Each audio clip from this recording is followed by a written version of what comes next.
তৃতীয় ধাপে বাদ পড়া বেসরকারি প্রাথমিক বিদ্যালয়ের শিক্ষকদের উপর পুলিশ জলকামান ও লাঠিচার্জ করেছে।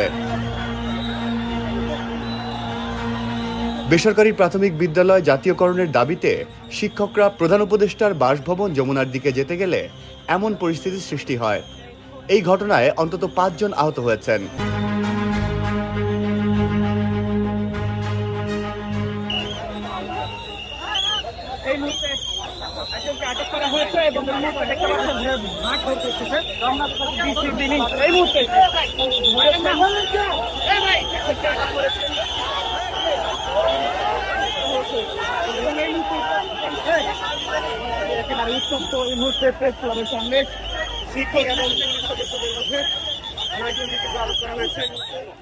বাংলাদেশ বেসরকারি প্রাথমিক শিক্ষক সমিতির ব্যানারে জাতীয় প্রেস ক্লাবের সামনে অবস্থান নেয় আন্দোলনরত শিক্ষকরা।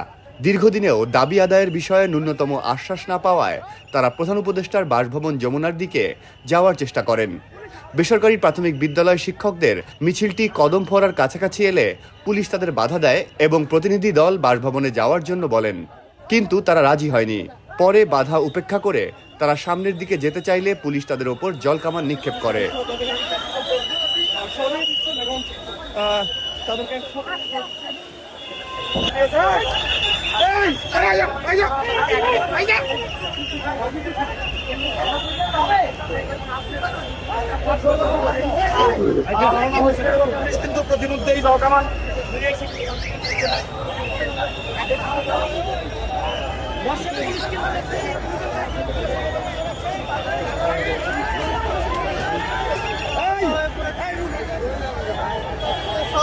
তারা কিন্তু